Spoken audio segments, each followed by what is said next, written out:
सुनिए जरा।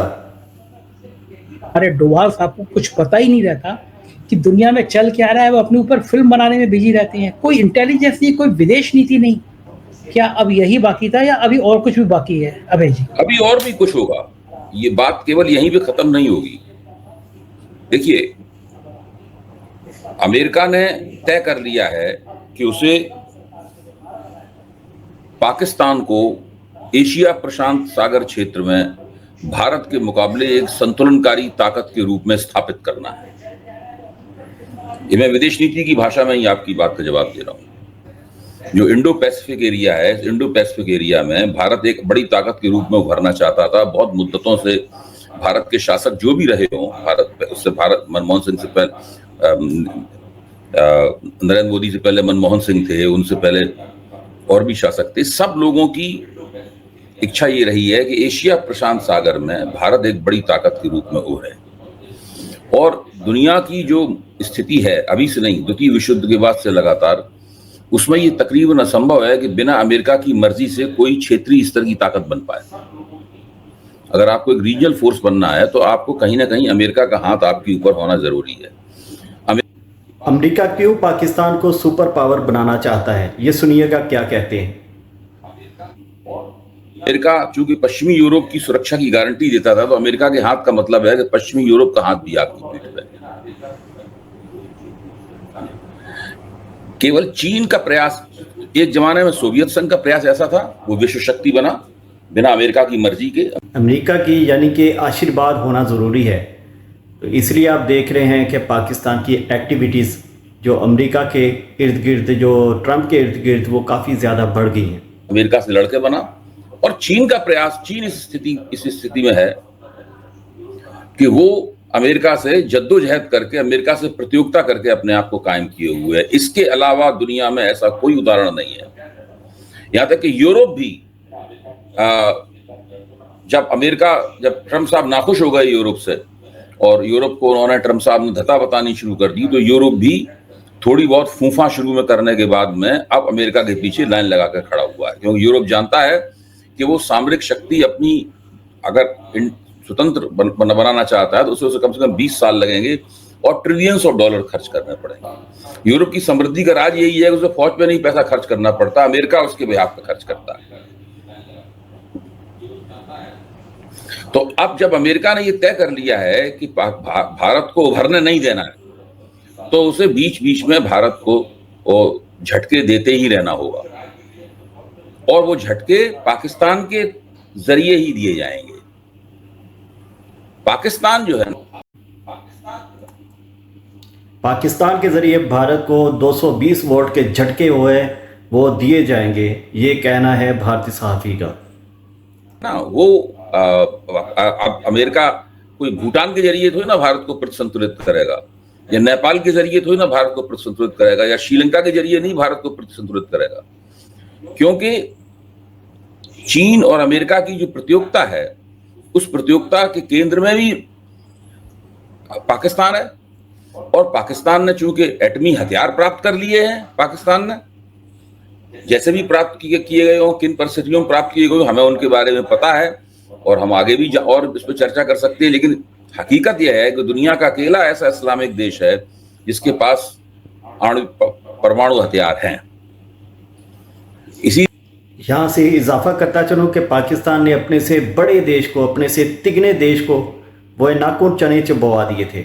यही वजह है कि अमेरिका का ट्रस्ट जो है वो पाकिस्तान की तरफ बढ़ चुका है। ये अभी उसने सऊदी अरब से एक बहुत जबरदस्त समझौता किया है पाकिस्तान ने, और सऊदी अरब को ऐसा आश्वासन दिया है जो कोई भी देश किसी और दूसरे देश को नहीं दे सकता। अगर आपके ऊपर हमला होगा तो हमारे परमाणु हथियार आपके इस्तेमाल के लिए खुले होंगे। ऐसा चीन भी नहीं करता है, अमेरिका भी नहीं करता है, फ्रांस भी नहीं करता है, ब्रिटेन भी नहीं करता है ऐसा जैसा पाकिस्तान ने किया। तो पाकिस्तान अपने लिए एक विशिष्ट जगह बना रहा है। अमेरिका की उसमें भरपूर मदद है और चीन भी पाकिस्तान के साथ है। पाकिस्तानी विदेश नीति की सफलता का राज यह है कि उसने एक साथ अमेरिका और चीन दोनों को साथ रखा है। अब आप देखिए, पाकिस्तान के प्रधानमंत्री और पाकिस्तान के फील्ड मार्शल मुनीर वहां जाते हैं और कहते हैं कि आपने युद्ध विराम कराया, तारीफ करते हैं ट्रंप की। और जिन हथियारों से वो लड़ यही तो आप लोग समझते नहीं है कि आप लोग बुग्ज से काम लेते हो, कि आप लोग जो है अना का मसला बना लेते हो। तो हम जो है, हमारे जो पाकिस्तानी वो डिप्लोमेसी करते हैं, प्योर डिप्लोमेसी करते हैं, हर मुल्क को साथ लेकर चलते हैं। ये नहीं है कि एक के साथ बना ली दूसरे के साथ बिगाड़ ली। तो आप लोग जो हैं वो बुग्ज से काम लेते हो, ठीक है। यही वजह है कि इस वक्त जो पाकिस्तान है मुस्बत समत की तरफ चल रहा है। मज़ीद सुनिए। रहा था, जिस एयर डिफेंस सिस्टम से लड़ रहा था वो चीन के दिए हुए थे। इसका मतलब चीन और अमेरिका दोनों पाकिस्तान के साथ हैं, भारत के साथ कोई भी नहीं है। भारत इस मामले में पूरी तरह अकेला पड़ गया है और भारत की जो दुनिया में एक महत्वपूर्ण और ताकतवर राष्ट्र बनने की जो महत्वाकांक्षाएं थी, उनको इस पूरे घटनाक्रम से बहुत बड़ा धक्का लगा है। इसलिए इस प्रकार के झटके लगते रहेंगे। लेकिन अभय जी, ये बिजनेस के धक्के लगे तो सही मान भी लिया जाएगा, लेकिन पाकिस्तान में अमेरिका के कराची में युद्धपोत पहुंचने की खबर ये अपने आप में चौंकाती है, क्योंकि भारत की गोदी मीडिया ने जब झड़प हुई थी तो कराची पे कब्जा करा दिया था भारत का। कराची पे हमला हो गया, भारत का कब्जा हो गया, तो कराची बड़ी सेंसिटिव जगह है। वहां अगर अमेरिका का युद्धपोत पहुंच गया, ऐसी खबरें हैं सामने, तो ये भारत के लिए सुरक्षा की दृष्टि से तो बड़ा खतरा है। एक तरफ हमने प्रधानमंत्री जी ने, हम एक लाइन मैं पूरी कर दूं, अभय जी याद होगा बड़ा खतरनाक बयान दे दिया था प्रधानमंत्री जी ने। ये कहा था कि अगर भारत पे इस तरह का कभी कोई आतंकी हमला हुआ तो इसे भारत के खिलाफ युद्ध माना जाएगा और हम युद्ध की तरह कार्रवाई करेंगे। मुझे लगा ये बड़ा खतरनाक बयान है। आतंकी कोई भी घटना करेंगे तो बहुत उनके लिए लॉटरी लग जाएगी। युद्ध करो। इसको तो मोदी जी के नेतृत्व में भारत सरकार ने अपनी इंटरनल सिक्योरिटी की और एक्सटर्नल सिक्योरिटी की डॉक्ट्रिन के तौर पर पेश किया था। विदेश नीति के एक नए सिद्धांत, एक आधारभूत सिद्धांत के तौर पर पेश किया था कि भारत के खिलाफ की गई कोई भी आतंकवादी कार्रवाई जो है ना, वो डिक्लेरेशन ऑफ वार मानी जाएगी और भारत उसके खिलाफ वार छेड़ देगा। तो उसमें बहुत से लोगों ने कहा था कि भाई ऐसा आप कब तक करेंगे, क्योंकि जो आतंकवादी संगठन होते हैं वो तो जरूरी नहीं है कि किसी के नियंत्रण में हमेशा काम करते रहे हो, वो तो नॉन स्टेट एक्टर्स होते हैं। एक वक्त तक वो किसी स्टेट के तहत काम भी करते हैं, लेकिन जब चाहते हैं तो उसके बाद का उल्लंघन कर कुछ भी कर देते हैं।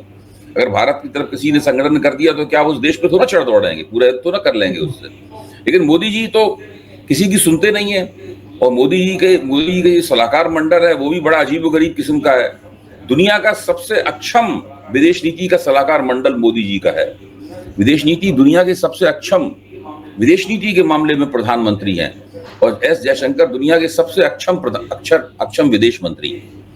ये स्थिति है यहाँ की। इनको कुछ भी नहीं पता है। ये केवल एक ही तिकड़म में लगे रहते हैं कि किस तरीके से एक झूठा नैरेटिव गढ़ा जाए और अपनी सत्ता को किसी तरीके से बनाए रखा जाए। मीडिया चूंकि इनके हाथ से खाना खाता है, इनके हाथ से दिया हुआ पानी पीता है, इसलिए इनसे वो जवाब तलबी करता नहीं, इसलिए किसी बात का इनको डर नहीं है। तो ये जो परिस्थिति है, ये परिस्थिति भारत के लिए बहुत नुकसानदेह है। आपका कहना बिल्कुल सही है और मैं ये मानता हूं कि किसी भी समय कुछ ऐसा हो सकता है जो अनिष्ट हो जाएगा। तो पाकिस्तान और पाकिस्तान के जो हुक्मरान हैं वो अमेरिका और चीन की शय से कोई गलत काम भी कर सकते हैं। ऐसा गलत काम कर सकते हैं, इसके बारे में अभी हम लोग कोई सोच नहीं सकते। बिल्कुल सही बात है। और फिक्र ही ना करिए हमारे सियासतदानों की।